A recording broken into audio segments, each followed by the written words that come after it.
السلام علیکم السلام. حضور، میرا سوال حضرت آدم علیہ السلام کے متعلق ہے اچھا.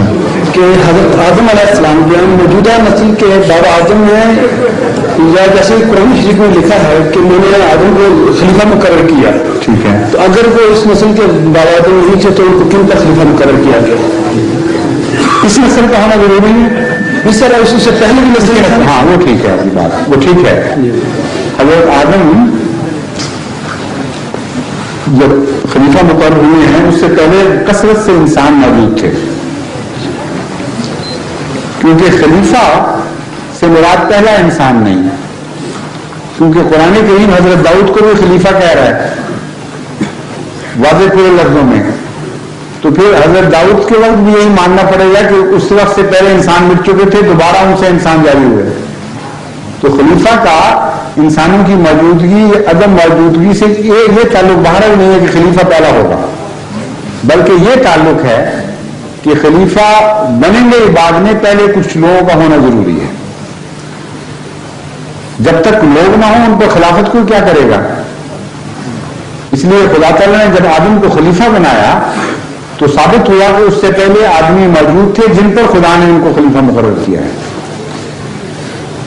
حضور وہ اس سے ایک قرآن شریف جب پڑھتے ہیں تو اس میں جیسا کہا ہے کہ میں نے آدم کو ربا سے منع کیا تھا کہ اس درخت کے قریب نہ جانا اور پھل نہ کھانا. ٹھیک ہے. تو انہوں نے پھل کھا لیا اور وہ شیطان کے بہکانے میں آ گئے.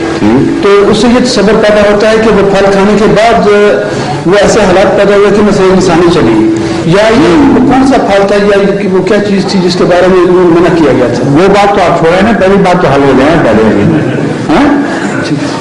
پہلی بات تو حل ہو گئی. میں نے اس سے پہلے جواب دیا ہے اکثر اس بات کا، بہت بار بار سوال ہونے والا ہے کہ قرآن کریم سے قطعی طور پر ثابت ہے. اس وقت میں مختصر کر رہا ہوں کیونکہ پہلے بڑی تفصیل سے جواب دے چکا ہوں بہرحال کہ آدم پہلے انسان نہیں تھے.